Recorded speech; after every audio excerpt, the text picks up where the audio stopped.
વજન ઓછું કરવા માટે સફેદ ભાત જે છે એ પોલિશિંગ કરેલા હોય છે, એટલે ક્યાંક ને ક્યાંક એ આપણું વજન ઓછું કરવામાં આપણને જેટલા હેલ્પરૂપ થવા જોઈએ એટલા થતા નથી.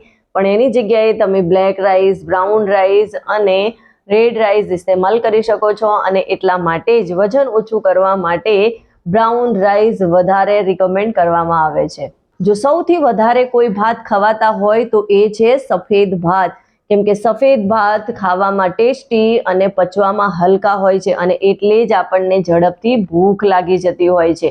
કેમ કે સફેદ ભાત પોલિશિંગ કરેલા હોય છે, એના કારણે એના અંદરથી ફાઈબર બિલકુલ ઓછું થઈ જાય છે, પોષક તત્વોની કમી આવી જાય છે, અને એટલા માટે જ એ આપણા વેટ લોસમાં બાધા બનતા હોય છે, અને વધારે ખાવાનું મન થતું હોય છે, કેમ કે ખાવામાં એ ટેસ્ટી લાગતા હોય છે, સ્મૂથ હોય છે, અને એની અંદર કાર્બોહાઈડ્રેટનું પ્રમાણ વધારે હોય છે, એટલે કે જીઆઈ એનો વધારે છે, જે ઝડપથી શરીરની અંદર સુગર લેવલને વધારતું હોય છે. એટલે વેટ લોસ જર્નીમાં આપણે સફેદ ચાવલનો વધારે ઉપયોગ ના કરીએ એ આપણા માટે સૌથી બેસ્ટ ઓપ્શન છે. અને જો આપણે સફેદ ભાત ખાવા છે તો એની જોડે આપણે કઈ રીતનું કોમ્બિનેશન લઈએ છીએ એ મહત્વનું છે. જેમ કે સફેદ ભાત તમે એક નાની વાટકી લીધી તો એની સામે એની જોડે વેજીટેબલ્સ એટલે કે સબ્જી વધારે લેશો તો એ તમને હેલ્પરૂપ રહેશે, અને એક બેસ્ટ કોમ્બિનેશન બનશે.